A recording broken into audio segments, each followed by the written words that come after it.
Alô, alô, SaloCast, episódio número 6. Hoje nós vamos falar de novos desafios, da morte para a vida. Quem será que está conosco hoje, Iris Farias? Quem será, né, Bárbara? Olá, pessoal, mais um SaloCast. Estamos aqui com um gestor hospitalar, uma pessoa que passou por uma transformação na vida dele e vai contar tintim por tintim de toda essa trajetória. O Edmilson Garcia, diretor do Hospital do Câncer de Londrina. Bem-vindo, Edmilson. Bem-vindo, Edmilson. Obrigado, meninas. É um prazer estar aqui com vocês, né? Já vi que passaram muitas mentes brilhantes aqui, então a régua está aumentando. Mas... Você mais uma, muito obrigada por estar aqui conosco. Imagina, eu que agradeço. Realmente é um imenso prazer estar aqui com vocês. Obrigada. Gente, o Edmilson é de casa, mas para quem não conhece ainda, ele é técnico em administração de empresa, advogado, especialista em gestão hospitalar e serviços de saúde, formado pela UEL, especialista em gestão de processo pelo Einstein, especialista em excelência operacional, Greenbelt, pelo Einstein também, atuou como coordenador, gerente e diretor de licitações na Prefeitura Municipal de Londrina, assessor jurídico do Hospital do Câncer e hoje é administrador geral. Bem-vindo, Edmilson. Nós queremos conhecer a fundo sobre a sua vida. Saiba que hoje nós faremos perguntas que ninguém já fez. Muito bem, vamos lá.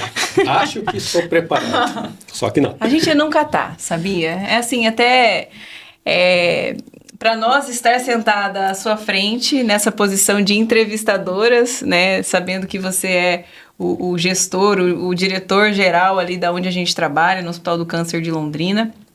É muito honroso para nós poder conhecer melhor um pouco da sua vida, direcionar, né, a sua trajetória para que as pessoas também conheçam tudo que você já passou, como que você chegou até essa cadeira, porque não é algo simples, não é algo simplesmente herdado, né? Você teve muito esforço, muito conhecimento envolvido, muita trajetória. E nós queremos saber, Edmilson, quem era o Edmilson criança? Quero saber, assim, lá na sua infância, o que você queria ser quando crescer?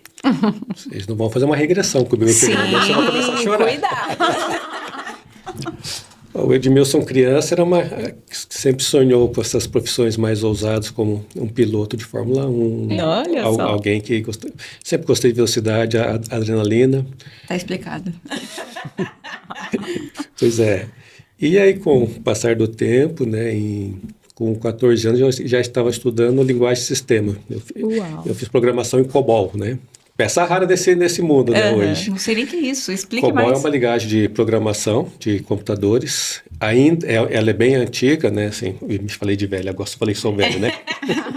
Mas, assim, por exemplo, algumas instituições bancárias ainda utilizam porque é uma linguagem de difícil acesso de quebrar, né, esse sistema. Eu sei que o Itaú ainda usa a linguagem COBOL. E aí o meu desejo era fazer administração de empresas e desenvolver software, analisando software para as empresas. Essa era a minha vocação inicial. Não é a criança, né, o adolescente, jovem, ter essa ideia assim, realmente é a área mais das exatas, né? Não é qualquer criança que tem essa intuição de já querer administrar uma empresa. Você já tinha esse instinto, assim, de a sua visão geral, né? Que é mais ou menos o que você exerce lá no hospital. Hoje, sob o comando lá do Edmilson, tem mais de 1.200 pessoas, é isso? Trabalhando lá no hospital? São 1.200 colaboradores, 208 médicos, podemos cadastrar mais de 600 voluntários, é claro que nem todos eles atuam no hospital. Na verdade, em torno do hospital, dia a dia, gira 6.000 pessoas, né, juntando toda a comunidade ali que é assistida. Você é londrinense mesmo? Sou pai vermelho, nascido aqui em Londrina. E você nasceu em que ano? Eu nasci em 71. 71. Julho de 71. O Hospital do Câncer já existia? Já. Eu fui conhecer o Hospital do Câncer, na verdade, assim, de palavras, quando começou aquela antiga propaganda, o câncer dói, o câncer mata, né, e ajudar essas pessoas foi em 2005, quando o hospital começou a fazer essa campanha. Aí que eu fui ouvir falar realmente do Hospital do Câncer, mas nunca tinha passado nem em frente, nem sabia onde era. Olha só. E nem imaginava onde você ia parar, não é mesmo? Não, nada disso foi, como você falou, né, de almejar essa cadeira. Nunca almejei essa cadeira. A minha carreira, como eu falei no início, estava totalmente voltado para para outras áreas mesmo, né? Isso que eu falei para vocês, eu estava em Rondônia, né? Tivemos 7 anos em Rondônia, então por que, né, sistemas? Porque eu sempre fui muito curioso, sempre gostei de saber o que tem por trás de tudo aquilo. A primeira vez que sentei num computador, que um amigo meu me apresentou que trabalhava no banco, eu fiquei fascinado, né? Como que fazia aquilo. Então, eu queria entender o que tinha por trás, e aí foi onde eu resolvi estudar realmente a linguagem de sistemas, de programação de sistemas. Por isso que fui pensando nisso. Depois a vida foi tomando alguns rumos diferentes, mas minha vocação seria para sistemas. Nossa, e você até comenta, assim, nos bastidores conosco, né, que você foi entregador de leite. Não sabia disso. Pois é. Porque Mostra essa raiz que tá profunda e você não tá mostrando. Exato, Rondônia, porque né? Rondônia, né? Vamos lá. Minha infância foi bem pobre. Meu pai, ele era caminhoneiro, né, mestre de obras, e minha mãe costureira.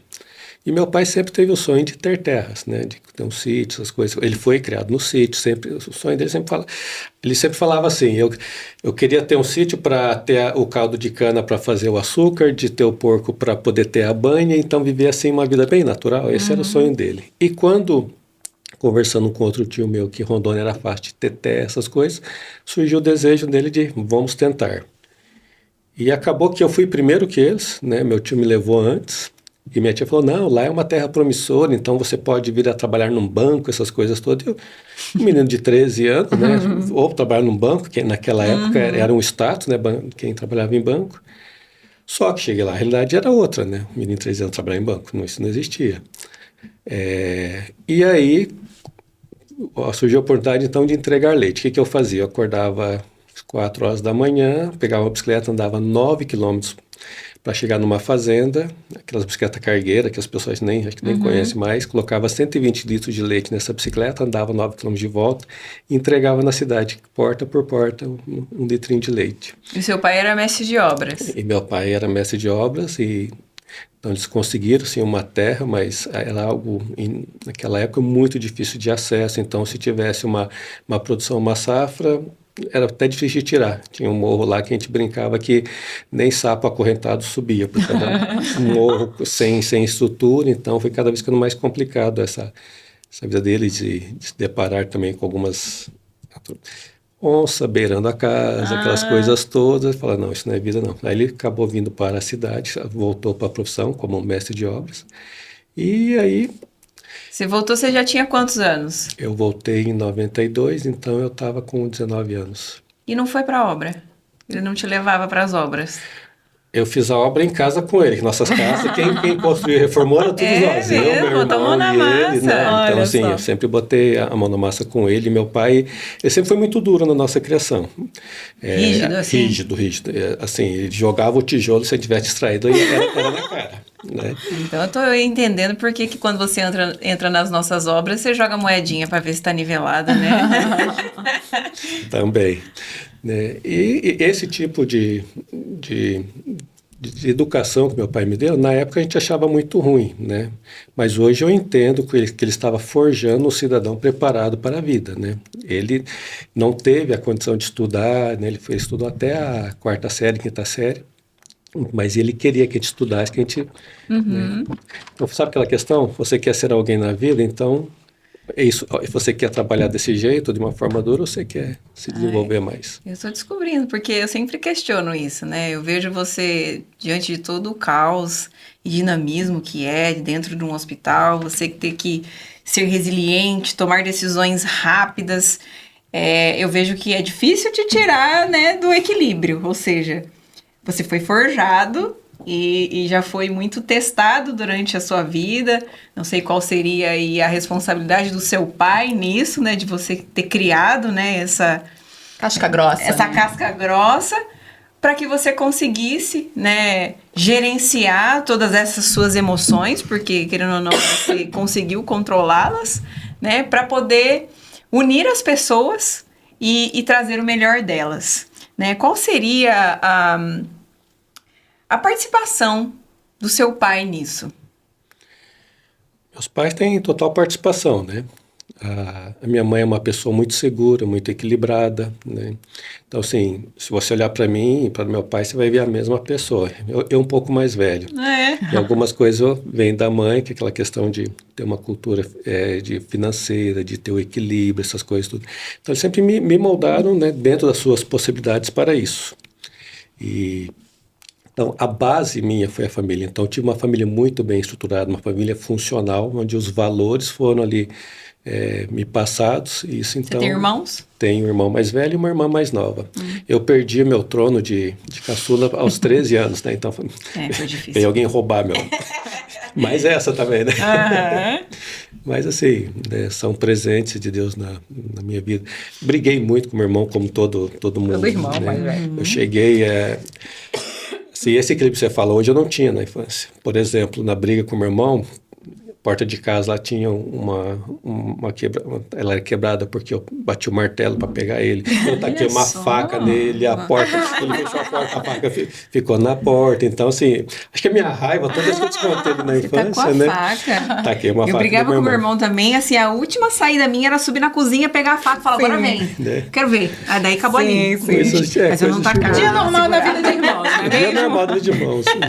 Hoje a gente olha para trás da risada, né? Exato. Criança. Né? Criança, amo muito a vida deles e, assim, o que eles também me ajudaram nessa questão de forjar um irmão mais velho e uma irmã mais nova, fiquei no meio do sanduíche ali. Já buscou equilíbrio, né? Ali. E aí a gente vai crescendo. Depois vem as outras questões que acho que vocês vão até entrar nesse tema também do preparo profissional, que também foi algo, eu vejo muito árduo, extenuante, mas que me levou a essa posição que eu estou hoje de poder, então, ter um pouco de equilíbrio, né, nas tomadas de decisões e no dia a dia, que vocês sabem o que é uma vida hospitalar, né, o que é uma dimensão hospitalar no dia a dia. Exato. Essa trajetória até chegar no hospital, né, você falou da sua infância, adolescência, esse retorno à Londrina. E como é que foi esse ingresso no Hospital do Câncer, né? Que lugares você passou antes até chegar lá? Então, nessa minha jornada, eu passei lá, entregador de leite, depois eu trabalhei como vendedor de sacaria, né? Vendia sacos para os agricultores, vendi Saca do bem, né? Saca do bem, tá vendo? Já estava aprendendo, exatamente. Eu aprendi até a classificar café, porque eu vendia sacos para o pessoal do IBC, então classificar o café tipo 6, tipo 7, colonião, todas essas coisas. Colonião é mato, Aí depois passei por vendas de autopeças, de produtos da Coca-Cola. Entrei como almoxarife numa empresa e passei a carregar de almoxarifado. E, por fim, passei num concurso para trabalhar no Banco da Amazônia, como estagiário, claro. Mas a promessa da minha tia, ela se cumpriu. Eu entrei. Eu trabalhei 3 anos no extinto Banco da Amazônia. Lá em Rondônia ou aqui? Lá em Rondônia ainda. Aí, nisso, acabou meu estágio e que eu precisava estudar. Aí eu falei, eu vou voltar para casa. Meus pais já tinham voltado em 89. Em 92, eu falei, eu vou voltar para casa e vou estudar. Nesse voltar a estudar, eu tive também nesse meio caminho, como fui para Rondônia, com 13, 14 anos comecei a trabalhar, então eu falo que a minha adolescência ela foi meio que perdida. Exato. Porque eu vivi muito a responsabilidade de uma juventude. Eu andava muito com jovens, as pessoas não acreditavam que eu tinha 15 anos. Tinha maturidade. Eu tinha que mostrar minha certidão de nascimento, que eu não tinha nem a carteira de identidade ainda. Não, tá aqui, eu tenho 15 anos sim. As pessoas me davam uma idade maior. E aí, quando eu voltei para cá, aí eu acho que deu uma perdida. Aí eu fui viver a adolescência. A adolescência perdida. Quantos anos você tinha? Então, eu estava justamente com esses 18, 19 anos, né? E aí, chegando em Londrina, estava em Rondônia, aí eu... Se perdeu. Me perdi. Aí... Ou se encontrou, né? Eu falei, agora eu vou viver minha adolescência. Inconscientemente, mas eu comecei a viver minha adolescência aqui. Uma coisa que nem está no script, nessa época de Rondônia, eu engravidei uma menina, namorando, aos 17 anos. Menina, não sabia disso não. Você não sabia, né? Pouca gente sabe disso. Agora muita gente vai saber. Né? É isso aí. Mas assim, é justamente para vocês entenderem esse contexto da maturidade. E a ideia de casar, para mim, era abominável. Eu falei, gente... Aí ela grávida, tudo, eu conversei com a família dela, falei, olha, eu não quero casar, né? E aí o pai dela falou assim, tá bom, você não vai casar, então vocês não vão ficar junto. Tá bom. Só que daí a mãe dela, a tia dela, me procurou e falou, olha, uma gravidez, pelo menos acompanha ela durante a gravidez, duro, depois que a né? criança nascer, tudo. Eu falei, bom, é o mínimo que eu posso fazer, né?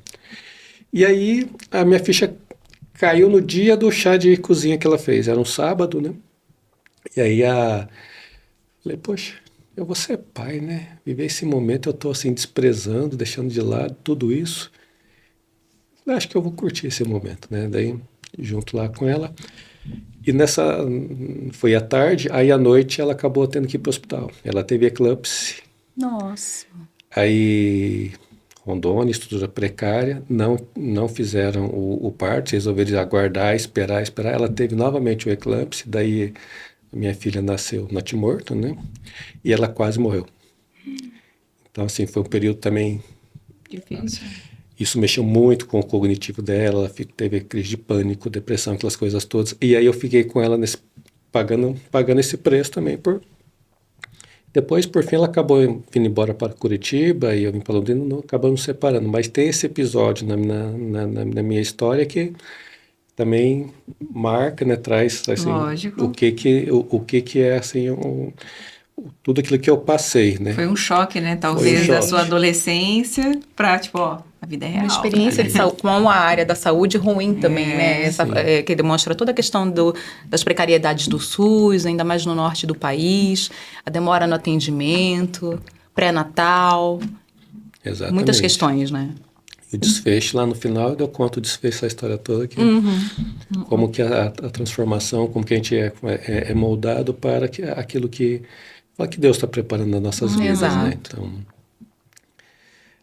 você falou, né, da questão, e depois. Então, passando por esse processo todo, cheguei em Londrina, aí comecei a trabalhar com digitação, eu digitava os impostos de renda das pessoas lá trabalhando que à noite. Né? Isso, né? Você devia ser bem feliz fazendo isso. Não, eu adorava, né? Eu odeio tarefa mecânica repetitiva, né? Aí eu sempre, ali, eu arrumo no meio de tentar fazer o mais rápido possível, então acaba sendo bem visto, porque aquele produz bem. Mas foi algo temporário, depois trabalhei com cobrança, entrei numa empresa que vendia materiais elétricos. E aí, vou resumir a história que não... Meu irmão que trabalhava aqui em Londrina com retífica de motores, eu vi lá um anúncio no jornal para uma vaga em Baiti. Eu falei para ele que ele estava descontente onde ele trabalhava, falei, tem uma vaga lá em Baiti, parece que é boa. Daí ele falou, eu não consigo ligar daqui da empresa, você não pode ligar lá e ver o que é? Aí eu liguei se passando pelo meu irmão. Aí você faz isso? Faço. Não, faço. Não, isso aqui eu conheço, domino. Não, isso aqui... Ele, rapaz, então você pode vir para ser meu gerente. Nossa! Daí, se vendeu, hein? Eu vendi o meu irmão, né? Porque não era ele. Vendeu o seu irmão. Daí eu falei, mano, ó... Eu falei lá e, na verdade, também não menti. Falei, eles estão querendo a vaga lá, então subiu a régua, é gerente, E aí ele foi e realmente ficou como gerente dessa retífica em Baiti. E ele era tudo isso mesmo? Era. Que bom. Meu irmão, ele gosta... Até hoje ele trabalha... Ele tem uma retífica de motores em Baiti, né? Que bacana. E nisso, eu também já tinha... não coloquei isso. Também trabalhei como retífica de motores em Rondônia. Não, também é tanta coisa. Tanta coisa. E nisso meu irmão me liga. Falou, eu preciso de gente para trabalhar aqui. Você não quer vir? Eu falei, quanto ganha? É X. Eu falei, não quero não. Um mês depois ele me liga... Quanto você quer? Cara, eu acabei de voltar para Londrina, você vai me levar para aí? Ele falou, não, eu te pago, você acha que na época, 3 salários mais a comissão de quanto você produz. Eu falei, quanto é isso? Vai dar uns 7 salários. Eu falei, tô indo. Fui para Baiti, fiquei um tempo em Baiti trabalhando nisso, até que a empresa que eu trabalhava começou a entrar em falência, né? Acabou fechando as portas. E nesse meio tempo a minha mãe me ligou, né? Falou, olha, vai ter um concurso da Prefeitura de Londrina. Você não quer fazer? Novamente, o dinheirista, né? Quanto que paga aí? Vale a pena. Dá uns 3 salários, né? Eu falei, mãe... Não, eu já fiz a tua inscrição. Mas, mãe, qual cargo que é? Falou, tem de assistente administrativo e tem de agente administrativo. Falei, qual que é a diferença? O agente administrativo, ele paga melhor, só que ele é mais concorrido porque ele é nível 2º grau. O assistente é nível 1º grau. Falei, então faz pra gente, né? Aí eu fiz a prova para agradar a mamãe. Porque eu não queria vir, né? Mamãe mandou, tem que fazer, né? Você sabe, não dá para contrariar. Eu não estudei nada, obviamente, mas falei, nossa, que prova fácil, né? Fui tranquilo, dali a pouco minha mãe me disse que você passou. Falei, hã? Você passou e agora tem o teste de datilografia, né? Já estava novamente entregando a idade. Eu fiz o curso de datilografia, mas não fazia muito tempo que não pegava na máquina. Para desencargo de consciência, eu fui lá na máquina da empresa que trabalhava e... Deu uma testadinha, né? Catando milho, né? Tec. Falei, não vou passar mesmo. Vim, fiz o teste, só que o que aconteceu? Eu não tinha peso nenhum, não tinha aquele nervosismo. E as pessoas nervosas. Daí eu peguei a máquina, terminei todo o teste. Eu falei, e agora, o que eu faço? Antes do tempo dela. Não, vira a folha, começa tudo de novo, porque quanto mais toque, menos erro, mais pontos você vê. Digitei mais 2 parágrafos na outra folha, no tempo que... Por fim, dali a pouco, me chamam, né? E foi justamente quando a empresa estava falindo, né? Fechando as portas. Aí eu voltei para Londrina e ingressei na prefeitura. E o fato de você não almejar aquilo no seu sonho, você entra mais tranquilo. Sim, nem pensava que ia ser isso, vou falar. Não tem o peso da cobrança, né? O peso da cobrança, exato. Então, isso foi muito... Assim, entrar na prefeitura foi algo muito tranquilo para mim. E tem um detalhe, né? Eu falei para ela fazer para a gente, só que ela fez para assistente, por isso que a prova foi fácil. Então ganhava menos ainda. Falei, mas entre ser desempregado e estar no tinha voltado. Estabilidade, aquelas coisas todas, daí eu entrei na prefeitura. Trabalhava no setor de saúde, então de início de carreira eu fazia toda a parte de... entrega de, por exemplo, quebrava um telefone na unidade de saúde, eu pegava a moto e ia lá trocar o telefone, mandava o telefone, ia fazer as cotações. Isso você tinha 20 e poucos anos? Isso foi em 95, 95 entrei na prefeitura, exatamente, 24 anos, né? 24 anos. E aí, aquele negócio, tudo, 6 meses trabalhando ali, daí a pessoa que trabalhava com licitação não queria mais, não quero. Licitação realmente é um rabo de foguete, todo mundo sabe. Aí eu levo até hoje o diretor, alguém quer pegar alguém, né? Tinha umas 15 pessoas no setor, eu. Senhor, eu quero. Daí ele, ninguém quer, literalmente sim. Não tem mais ninguém, não sei o que. Eu quero. Eu não acreditava em mim. Aí, tudo bem, por falta de aí vai eu, né, trabalhar com início de licitação. Malemar sabia o que era isso, mas daí fui começar a estudar aprender, um pouquinho da área. A Secretaria de Saúde na época fazia 2 licitações por mês, era algo muito tranquilo, né? 2 cartas convites, para quem é da licitação sabe que é a modalidade mais fácil de se fazer. Então, foi ali que eu comecei a me enveredar em licitação na Secretaria de Saúde.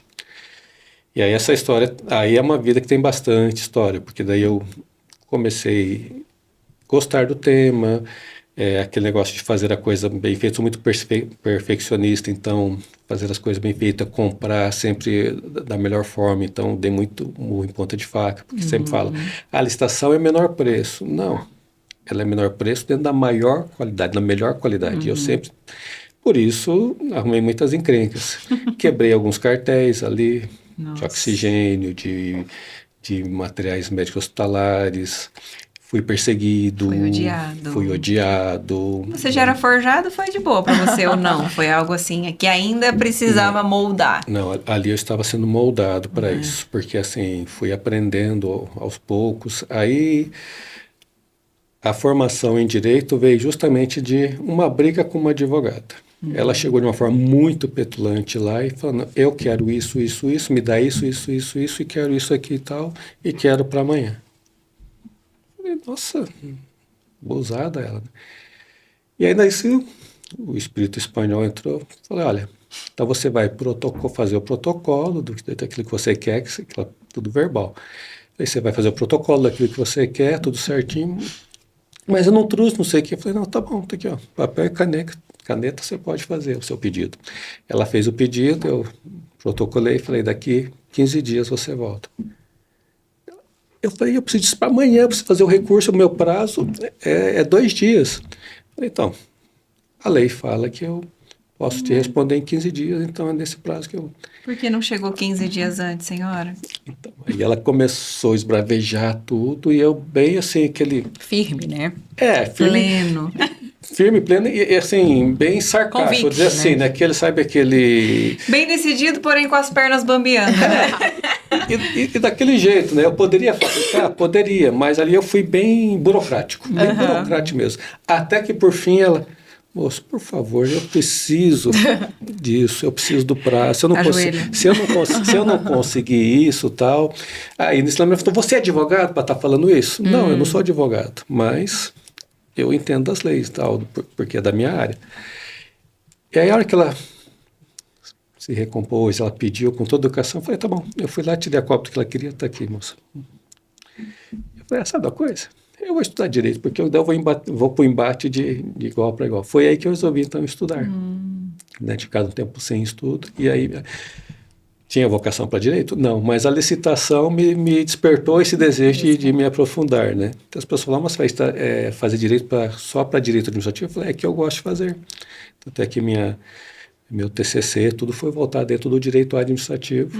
E é algo importante, né? Todo mundo tinha que ter pelo menos um básico, assim, para poder se encontrar, né? Nessa área, defender. Eu vejo, quando eu fiz aquele teste de aptidão, primeira coisa que deu para fazer direito. Aí eu falei, gente do céu, eu sou do desenho, não sou de escrever, não. Sou de humanas, né? Mas é que a arquitetura é humanas e exatas ao mesmo tempo, Exato. né? Mas enfim, só fazendo um adendo. Mas eu fiz o teste depois de formado para ajudar adolescentes nessa questão, e deu justamente sistemas e direito. Olha Falei, só. Pouco só deu certo. Deu. Você tem um pouco de autodidata, né? Esses estudos todos, você meio que aprendeu muita coisa sozinho, interessado nessa coisa mais de análise, né? Sistemas, né? Sim, até no direito, uma vez a pessoa me chamou um rábula, né? Rábula, o que é isso, né? Daí eu fui estudar profundo conhecedor de direito sem ter feito direito, né? E eu sou muito, como eu falei, sou muito curioso, então se eu não entender o processo, eu não consigo andar. Até eu fiz um teste psicológico depois de tudo que aconteceu na minha vida, que aí vocês vão entrar nesse tema também, né? Pelo jeito vão cavucar alguma coisa aí. Calca feridas. Mas depois disso tudo eu fiz um teste psicológico até para saber como que eu estava, né? Daí, num dos testes, quer dizer, ela fez 10 testes, que era o que tinha sido combinado. Falou, vou fazer mais 3 testes contigo. Eu falei, por quê? Né? Falei, não, vou fazer mais 3 para fechar aqui, que ficaram algumas dúvidas. Ela fez mais 3 testes, tudo. Aí daí ela foi me explicar o porquê. Né? Falou, olha, num teste onde as perguntas são óbvias e as pessoas respondem rápido, depois eu vou aumentando a gradação dessas perguntas cada vez mais complexas, você fez o contrário. Nas óbvias, nas básicas, você demorava um pouco a responder e respondia depois. Quando começou a complicar, ficou complexo, você respondia rápido. Daí falou, então, ela até brincou, agora é um pouco tarde, mas você era uma pessoa que tem traços de ser uma pessoa superdotada. O teu cognitivo é assim, você entende o processo e você... Sim, até o fato de passar em 2 concursos mostra já altas habilidades, né? E aí E ser diretor do hospital, né? Mais uma alta habilidade. Qualquer um não. É a profissão mais complexa, né? Que segundo falam, né? Que o hospital, ele é complexo, né? Ele tem um hotel lá dentro, ele tem indústrias, laboratórios. O Edmilson é quase um prefeito, né? Administra uma cidade, né? É, isso. Que cresce a todo tempo. Exato. Não para de crescer, né? Graças a Deus, que dá emprego para nós. O que mais? Fio da meada. Nós estávamos falando da sua jornada até você chegar ao hospital. Chegar ao hospital. E aí você falou da licitação, o porquê você teve que se especializar em direito. E aí, como que você saiu da prefeitura e alguém te chamou, você bateu na porta, o que te tirou dali? O que me tirou dali? É uma história que eu conto meio que pisando em ovos, vamos dizer assim, porque Eu fui um dos primeiros pregoeiros de Londrina. A modalidade pregão, quando ela surgiu a nível nacional, eu já gostei, já comecei a me interessar por isso. E aí, quando saiu o treinamento, eu fiz. Então, eu acho que eu sou o primeiro, mas não, como não tem essa informação, foi um dos primeiros pregoeiros de Londrina de tanto gostar dessa matéria de licitação. Isso eu comecei a dar curso, daí comecei a dar treinamento, eu treinei diversas entidades filantrópicas de Londrina em licitação, eu dei aula, curso na Copel, em algumas prefeituras da região. Então, eu estava me tornando uma pessoa conhecida nesse aspecto de licitação. Então, as pessoas olhavam para o Edmilson, falavam, licitação, fala com o Edmilson, fala com o Edmilson. Até que veio o município resolveu centralizar as licitações. Cada secretaria fazia a sua licitação. Saúde, educação, cada um tinha seu pool de licitação. Eles resolveram centralizar isso tudo. Até o motivo era bom, porque vou buscar por economia de escala, tudo juntar um time todo. Então abriu-se 40 vagas para compor esse time de licitação. E aí eu percebi um movimento e falei para o meu diretor na época, que era o Bira, que vocês conhecem. Sim, Jara. Eu falei, Bira, pode fumar outro cargo para mim que eu não vou para esse time. Ele, como não? Você é o cara que mais entende de licitação, não vai. Eu falei, você vai ver, eu não vou. E ele não acreditou nisso. Aí foi dito e feito. Não fui chamado para a licitação.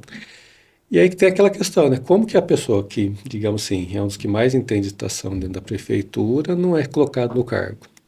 Isso eu passei por um processo de responder diversas sindicâncias, respondi processo administrativo, tudo para falar que o Edmilson não era competente, que o Edmilson era corrupto, que o Edmilson era não sei o quê. Isso foi uma época bem pesada para mim. Mais uma forja, né? E essa foi, assim... A mais doída, pelo jeito. Eu não procurei, na época, ajuda em relação a isso, mas eu passei por um processo de depressão, eu passei por um processo de... Que você tem consciência agora só. Não, depois de tudo passado, né, de crise de pânico, porque me mudaram de setor, assim de forma, falaram, Edmilson, você é o cara, você vai eu preciso de você em tal setor, que seria o setor de regulação de saúde, você é o cara, não sei o que. Eu falei, eu não entendo nada disso, não entendo nada disso aí, como eu sou o cara, não quero ir não.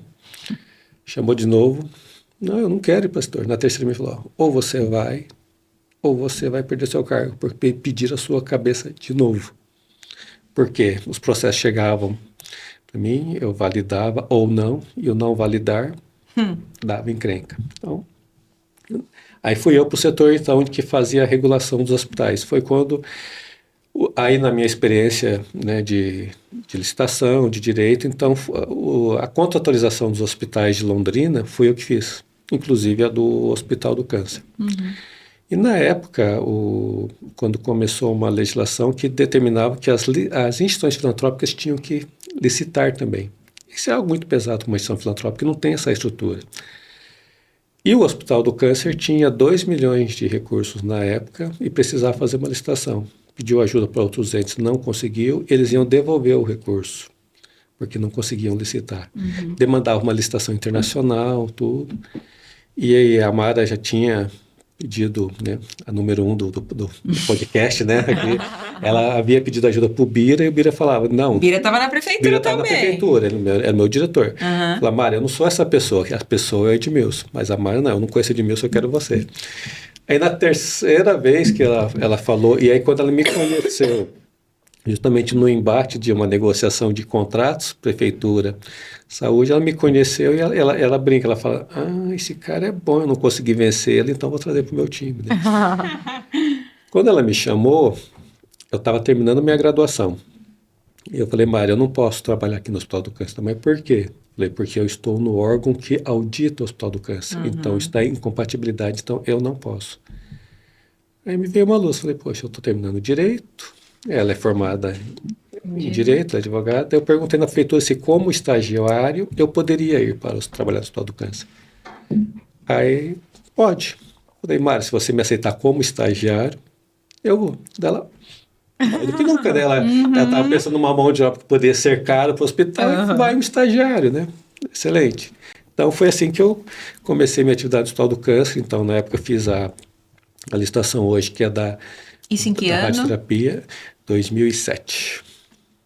Foi meu início das atividades do Hospital do Câncer, fazendo estação, pegando os processos que eles tinham, que dava toda semana o Tribunal de Contas demandando o hospital não por irregularidades, mas por questões formais que eles falavam que tinham que arrumar, corrigir. Então comecei a fazer essas correções, tudo arrumar os processos.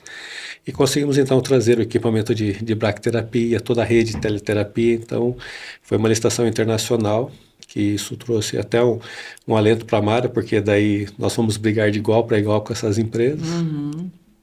Nisso eu terminei minha graduação, falei, beleza, meu estágio acabou, eu estou indo embora. Não, você não vai embora. Agora você vai ficar como assessor jurídico do hospital. Como eu não, digamos assim, não era aquela pessoa que estava assim, sendo bem aproveitada, digamos assim, na época pelo município, aí o hospital pediu então a minha cessão para o hospital. E aí a prefeitura cedeu, já era um outro momento, havia uma boa relação entre o hospital e a Secretaria de Saúde, então eu fui cedido para o Hospital do Câncer. Por tempo indeterminado. Não. Então, E 2 lá se anos. vão quantos anos de sessão? Então, a legislação permite 2 anos, né? Então, como que fiquei? Então, 2 anos cedido, 2 anos de licença, 2 anos cedido e venho assim nessa gorra até hoje. Mas lembre-se, eu falei que eu estava como assessor jurídico, né? Por quê? A minha carreira enquanto licitação estava pronta, eu já tinha empresas ajustadas para prestar serviço de consultoria, porque uma vez desvencilhado da prefeitura, eu tinha liberdade então de poder ajudar empresas, então estava entrando nessa seara de dar cursos, treinamentos. Você chegou a abrir uma empresa? Eu abri uma escritório de advocacia. É? De uma escritório de advocacia. Começou a funcionar, só que o hospital foi roubando meu tempo. Pra vocês terem uma ideia, né? Um curso de licitação hoje... você tem. Mas olha só, financeiramente, voltando ao financeiro, um curso de licitação hoje, bem trabalhado, bem moldado, ele custa em torno de R$ 2.500. É um curso de 16 horas. Eu conseguia colocar pelo menos 20 pessoas dentro de uma sala. Então, um curso por mês já me sustentava. O resto era tudo lucro em relação às consultorias, tudo aquilo que eu poderia estar desenvolvendo. Só que esse hospital foi me roubando. E o hospital... Tinha que vestir a capa, né, meu filho? Vestir a capa. Não é o que você escolhe, é missão, entendeu? E aí, falando tanto de financeiro, só para deixar bem claro, o hospital não me pagava 10% daquilo que eu poderia. E eu falei, o que eu estou fazendo aqui? Eu não quero estar aqui, eu não quero estar aqui. Por fim, a diretora do hospital resolve mudar de áreas. Foi para uma outra instituição. Você pode assumir essa cadeira? Até a gente arrumar outro, tal, provisório, uma coisa assim, né? Tudo é temporário, 2008. né? 2008, temporário. Tá bom, eu ajudo, não é o que eu quero. Sentei na cadeira. Isso 2008. 8. E aí... Isso foi rápido, né? Foi que eles estão terminando o estágio, fazendo tudo e... Você é diretor desde 2008? 2008. Acho que, se não me engano, final de 2008. Que reinado, hein? Pois é, tá durando, né? Então, eu não achei até hoje uma pessoa para assumir essa cadeira. Então, assim, tudo isso que eu passei lá atrás, a minha ficha só caiu quando chegou uma pessoa tipo Bárbara e falou, eu não sei como você aguenta essas coisas que a gente é pegando o pé, a gente demandando, tem que resolver rápido, tem que tomar decisão, tem não sei o que e tal. Aí eu, no nada, eu falei, eu fui muito bem preparado lá atrás, inclusive com um longo estágio na prefeitura. Aí a ficha caiu. Porque eu briguei muito com Deus nesse... Por quê? Eu sempre lutei, primei por excelência. Eu nunca me desviei, né, falando em corrupção, nunca me deixei vender, né, por esse lado. E aí, eu pago esse preço de ser taxado disso, responder tanto processo, tanta coisa, né? Eu briguei muito com Deus, briguei. E o pessoal, mas como assim brigar com Deus? Eu falei, olha, ele conhece meu coração. Eu falei, então, não adianta ficar, não, tá tudo bem. Eu me abri mesmo. Né? Até falando em honestidade, deixa eu fazer uma parte aqui. Quando eu estava lá em Rondônia, eu fui à Vitória do Espírito Santo para buscar um caminhão para a empresa. Então, naquela época, com 19 anos, né? Já dirige caminhão. Já Já dirige dirigia caminhão. caminhão. Aí voltando, então, cada lugar que você passava, eu tinha um adiantamento financeiro, então pegava nota para depois prestar contas. E tinha lugar que passava e não tinha nota. Então, o outro lugar eu pegava uma nota maior para poder compensar. Só que no fim de prestar contas, as minhas notas estavam maiores do que eu tinha gasto. Eu cheguei para o meu gestor e, ó, tá aqui, ó, você me deu R$ 500, digamos assim, eu gastei 403,27. Só que as notas estavam dando maior. Não, você está apresentando a nota? Fica com a diferença para você. Fica com esse valor. Então tá bom, né? Dinheiro fácil. Então vamos supor assim que eu tivesse ficado a mais com R$ 73,20. Opa, veio fácil.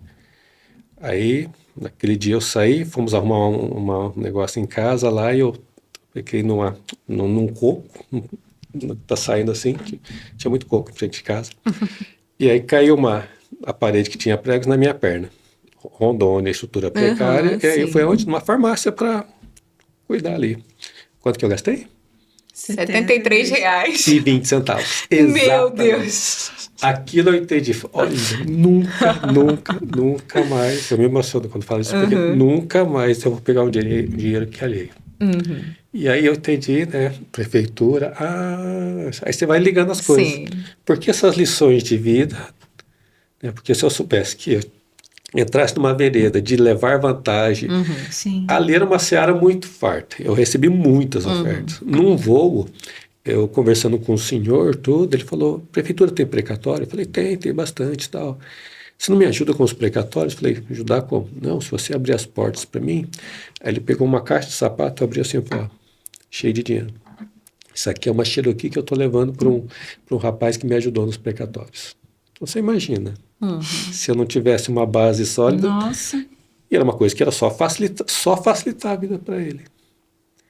Então tudo isso me leva justamente para uma questão de austeridade, de ser firme De conduta, em certos né? conduta. Acaba sendo uma cultura, né, da corrupção mesmo, de levar vantagem em tudo. É uma cultura, infelizmente, do Brasil, né? Sim, porque o Hospital do Câncer hoje, eu giro, né, a gestão nossa são 20 milhões por mês.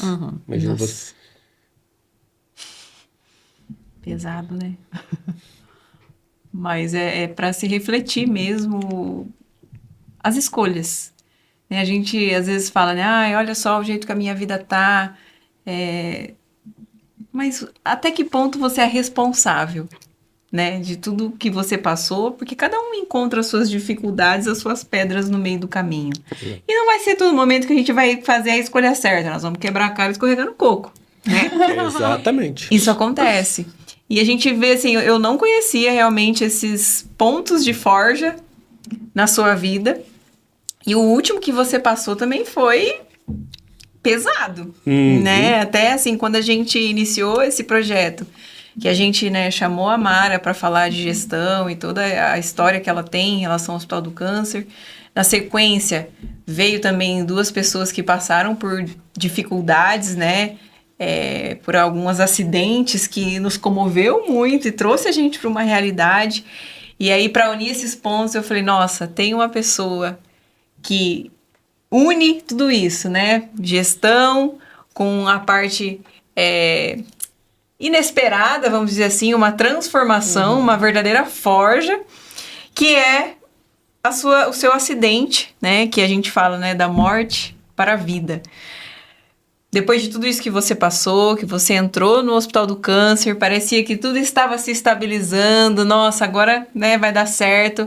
Você tem esse choque, né, esse acidente medular, né, que gerou aí todo um repensar, um outro ponto de inflexão, de você falar, pera, deixa eu entender o que aconteceu. Fala um pouco para nós, Edmilson, como foi esse acidente, né, quais foram as consequências dele. Eu quero saber a fundo, assim, o seu pensamento na hora. No sentido, assim, aconteceu isso, meu Deus, e agora? Vamos lá, né? Olha, antes do meu acidente, preciso voltar só um pouquinho atrás para vocês entenderem mais a questão ainda da forja. Passamos ali por um casamento da primeira filha, algo que é muito gratificante, mas bem estressante. A minha esposa passou por um período também de depressão e principalmente de crise de pânico, então é algo Que não era aquela sua namorada, é outra. Não, já a esposa, minha esposa, isso, né? só pra gente A esposa eu só tenho uma até hoje. entender que foi a sua primeira, história. É a minha primeira, esposa é a primeira e última, né? Lá também foi uma namorada, mas... E nisso, sim, foi um período bem complexo das nossas vidas, mas por bem. Aí, casamos nossas filhas e aí vamos descansar um pouco, vamos tirar férias. Passado esse período de tratamento da minha esposa, de reequilíbrio, tudo, né? Foi bem pesado, mas voltou-se ao equilíbrio, à harmonia, e vamos então tirar férias.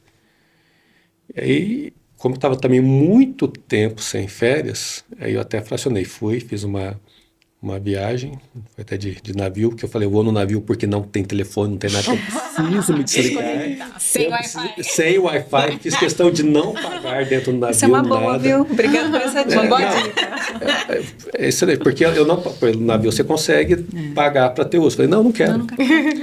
Então me desliguei e na sequência, então, eu fui com um amigo meu fazendo uma excursão para a praia, aproveitei e emendei. Então, nós chegamos lá no dia 3 de janeiro de 2019, almoçamos tudo, aí no final da tarde vamos, né, para a praia. Pensei em São Francisco do Sul, para quem conhece, tem 3 tipos de praia ali, né, aquela praia da Enseada calminha, uma praia do surfista e uma praia com ondas mais intensas. E eu estava ali com a minha esposa nessa praia da Enseada. Eu brincando com ela, vai lá, vê não sei o que, tudo. Aí, como também tinha sobrinhos dela, ela pegou e me deixou e foi brincar um pouco com os sobrinhos. Aí eu sozinho ali, eu falei, vou. Tinha um banana boat atracado, parado, uma molecada tentando subir, não conseguia. Então vai o tiozão lá e sobe, né? Ajudei até a molecada a subir, eles pularam e foram. Aí nisso eu pulei, mergulhei, tranquilo, gostei da brincadeira.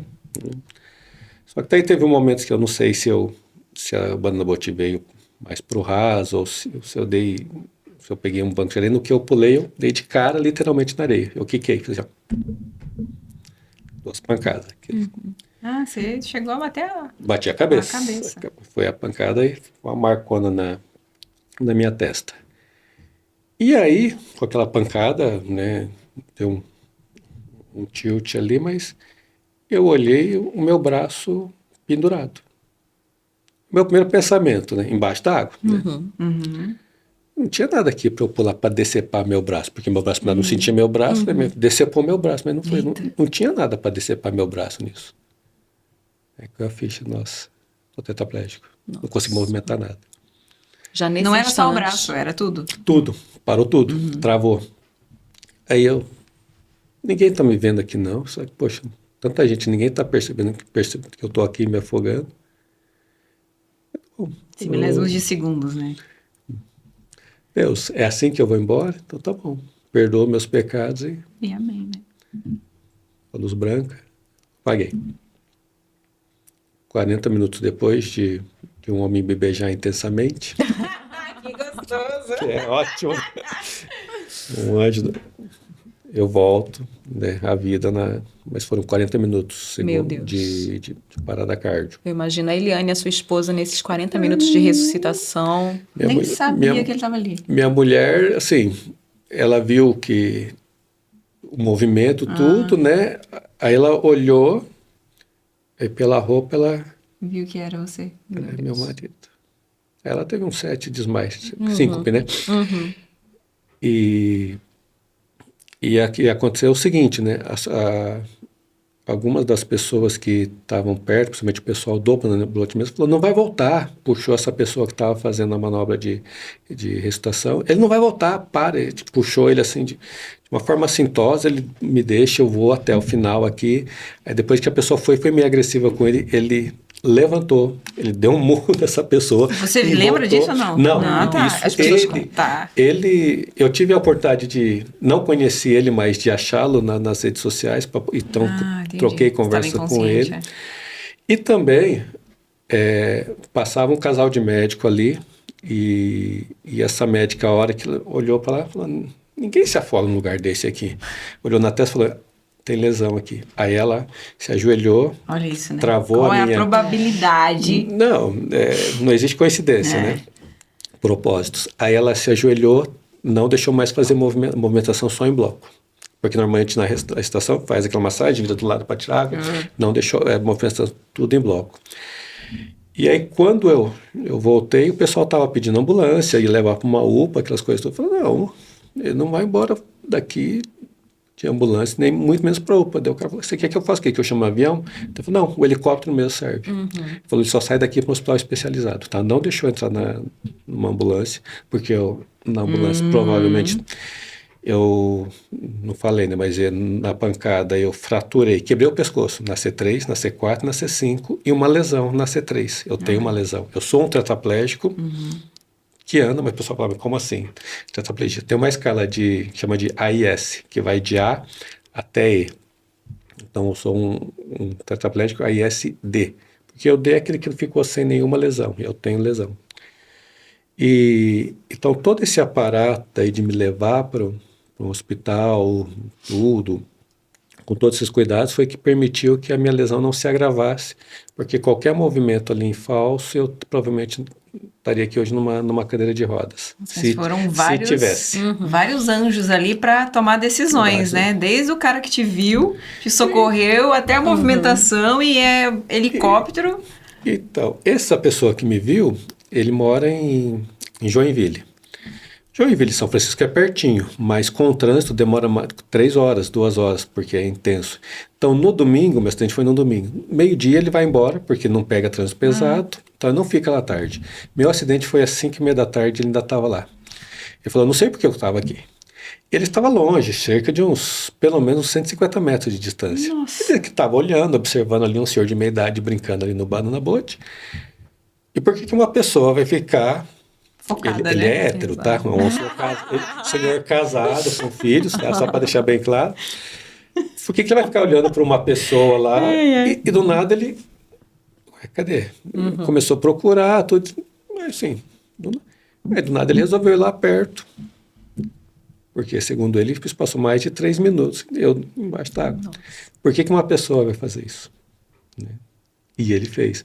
Então, todo esse aparato me leva justamente a essa questão dos cuidados, compara com o paciente. Se não tivesse esse cuidado, né? Eu tive uma experiência no Sara Kubitschek também, que aí eu vi várias pessoas, né, por detalhes que estavam daquele jeito. O fisioterapeuta que me atendeu, ele é daqui de Londrina, foi quem abriu a primeira residência, né, de neuro no país. Qual o nome dele? Rui Costa, esse nome eu tenho que falar porque esse é um anjo da minha vida. Ele fala que ele é um urso, né, porque ele é tão grande assim, né, mas o Rui foi um diferencial na minha vida, como diversos profissionais, né. Se eu fosse citar nomes aqui, eu ia falhar porque ia esquecer de alguém. Mas esse aparato, praia, aí cheguei no hospital, também não era um hospital 100% SUS. Então, precisa fazer uma ressonância, não tem cota. Aí, 3 anjos, Mara, Manuela e Bira, no dia seguinte estavam lá. Mara, você sabe como que é, tentando, deixou a Manuela para poder intervir. Então, em pouquíssimo tempo já estava com os exames tudo feito e o primeiro diagnóstico lá. Não tem mais o que fazer aqui. Se um dia voltar a andar, colocar o pé no chão, na verdade, colocar o pé no chão vai ser através de colar, com aquelas coisas todas, então... E aí mandaram as imagens para 3 médicos. Você chegou a receber essa... Não. Mandaram essas imagens para 3 profissionais, 2 de Londrina e 1 de São Paulo. E ele falou, olha, dá para fazer alguma coisa aqui, dá para melhorar, dá para dizer que o canal está obstruído. E eu vim... Por que eu falei hospital 100% SUS? Porque eu tinha um plano, mas se tivesse mandado para um hospital desse, eu não teria o repatriamento, porque eu fui repatriado de avião, transporte aéreo, pelo SUS. Uau. Então, o pessoal fala às vezes muito essa questão do SUS, mas o SUS me proporcionou também esse translado para cá com uma UTI aérea. Chegando em Londrina para fazer a cirurgia, tudo marcado, Hospital do Coraçãozinho, pega fogo. Lembra quando o Hospital do Coração pegou fogo? Era nesse dia que eu estava chegando para ser operado. Então, muda-se para um outro hospital. Então, tudo isso acontecendo, né? Testar nervos. Fiz a cirurgia, graças a Deus foi um sucesso. E por fim, depois toda a recuperação, daí acabamos indo para casa, HCL, não casa ralar, mas foi onde, para cuidar ali, porque provavelmente eu poderia ter morrido de sepse, dado ao meu quadro, se não tivesse realmente todo esse cuidado que eu tive, principalmente no hospital. Eu estou colocando isso justamente porque como é importante ter uma equipe uma equipe médica bem preparada para poder fazer o diferencial no time inteiro, né? Foi um time todo. Então, assim, quando a gente olha, né, todo esse aparato, vê também os profissionais em atuação e você também na cadeira ou na cama do paciente, né, observando tudo isso. Então eu falei, poxa, aí a gente entende a dimensão, né, do que estar na linha de frente, porque a gente está atrás, né? Nós estamos segurando a porta, mas não tem a corda, mas não temos nem ideia do que acontece no dia a dia. Aí eu também pude... lá na comissão de frente para ver. E eu acho que para você, né, você sempre foi muito racional. Muito. E aí, o que foi para você ver o seu estado, ser acolhido pelo seu time e não se emocionar? Então, minha esposa falou, nossa, você é muito duro, você não chora, você não sei o quê, você é sensível, nem cócega sente. Chorou aqui, viu? Eu vi. Então, né, tá gravado, né? E aí, com essa questão do acidente, também a minha lesão é do lado direito, comecei a usar... Hoje eu uso muito mais a esquerda do que a direita, acho que então começa essa transformação do cérebro. Acho que daí ativou algumas áreas para eu deixar também de ser muito racional. Eu era muito racional, muito. A ponto assim, amo minha esposa de paixão, mas qualquer coisinha que falasse, a partir de hoje não amo mais, não quero mais saber, do nada eu... Um botão, simplesmente. Apagar um botão. Virou a chave. Né? Então, eu era desse jeito. E aí, com isso, também trouxe um pouco mais de emoção das coisas, né? Então, eu vejo um equilíbrio entre razão e emoção. É claro que, às vezes, eu choro do nada, né? Falei, poxa, quando vocês em palestra no hospital, falando uma coisa assim, bem básica, daqui a pouco eu chorando, né? Até então dava vergonha. Falei, o homem também chora. Cara, então... isso é uma coisa que eu acho bonita, assim. Pensa que eu acho bonito de ver homem chorando. Não é porque, tá sofrendo, não. Mostra a sensibilidade, é porque tem todo esse machismo, né? O homem não chora. Não, ele chora sim. Chora. Nem que foi escondido, mas ele tem que dar uma chorada, né? Chorar é humano, né? A gente já nasce chorando, né? Sim. O Lucas, que veio aqui também teve uma lesão próxima da sua, ele pontuou isso, né? Que foi difícil pra ele porque a todo tempo tinha uma pessoa junto. Ele não podia chorar. Tipo, se sentia mal, né? De não estar ali no momento só ele pra ele poder chorar. Então a gente tem que chorar sim. Eu chorei muito, né? Nessa questão do acidente e tudo. As pessoas mandavam mensagem, mandavam música, mandavam palavras de incentivo. Assim, amigos, família, pessoas que eu nem imaginava, né? Olhando para mim, torcendo por mim. Fiquei sabendo que pessoas nos Estados Unidos intercedendo, né? Porque legal. Foi falando uma rede de pessoas ali com aquela questão de... Deus vai ter que dar um jeito, porque é tanta gente pedindo. Não, mas eu lembro assim, quando você foi pro hospital, né? Então a equipe fica toda, né? Cadê o Edmilson? Mobilizada, né? A gente se preocupa com cada detalhe, né? Onde está o capitão, né? Então... E foi assim, uma barra, todo mundo ficou apreensivo. Eu já tinha passado isso, né, com o meu cunhado. Falei, é pesado, hein? E pra você, assim, pelo jeito, ressignificou muitas coisas, né? E transformou, talvez, né, as suas novas percepções, o local, né, o lugar do paciente em si, pra você, sei lá, o que você sentiu? Tanto, assim, do cargo que você exercia, do local que você teve que passar, que é o paciente, a sua equipe ali te dando todo o apoio. Como que essa emoção fluiu dentro de você, já que você não tinha antes e agora você passou a ter? De forma muito intensa, né? Foi um momento intenso. Confesso para vocês que nesse período, por mais, assim, pesado ter sido o acidente, tanto eu como minha esposa foi uma coisa leve. Mas como assim leve? Nossa. Né? Por que leve? Eu confesso para vocês, assim, mesmo naquele estado, eu entrei numa certa... uma letargia. eu não estava preocupado com o amanhã, né? Eu me lembro que na internado do hospital, um barulho que me incomodava, assim, a obra da radioterapia. Ai, para de falar nisso. Não, mas Culpa da o Bárbara. hospital precisa crescer. E aí eu... Isso é não, mas- música pra nós. Você Exatamente. tá, ó, fazendo barulho aqui, nós estamos avançando. Tá avançando. Eu sei que incomoda, mas falei, poxa, mas isso foi é a semente que eu plantei lá atrás junto com todo o time do hospital, que era a radioterapia. E trazendo um novo equipamento para a radioterapia, né? Vivendo aquele sonho de, opa... E aí me incomodou, falou, poxa, eu não estou vivendo esse sonho lá presente, né? O equipamento chegou, eu não vi, né? Me trouxeram as fotos. Eu falei, não, peraí, eu tenho que viver esse momento. Então ali foi um despertar. A obra me despertou mais ainda. Não bom. deixava dormir, então... Né? Despertou literalmente. Alguém tinha que jogar moedinha lá pra ver se estava nivelado. Exatamente. Então, nisso tudo, bem resumidamente, no hospital a gente mexeu com muita coisa. Planejamento estratégico, plano diretor, iniciação de gestão por indicadores, muitas coisas assim, mecânicas, processos, essas coisas todas.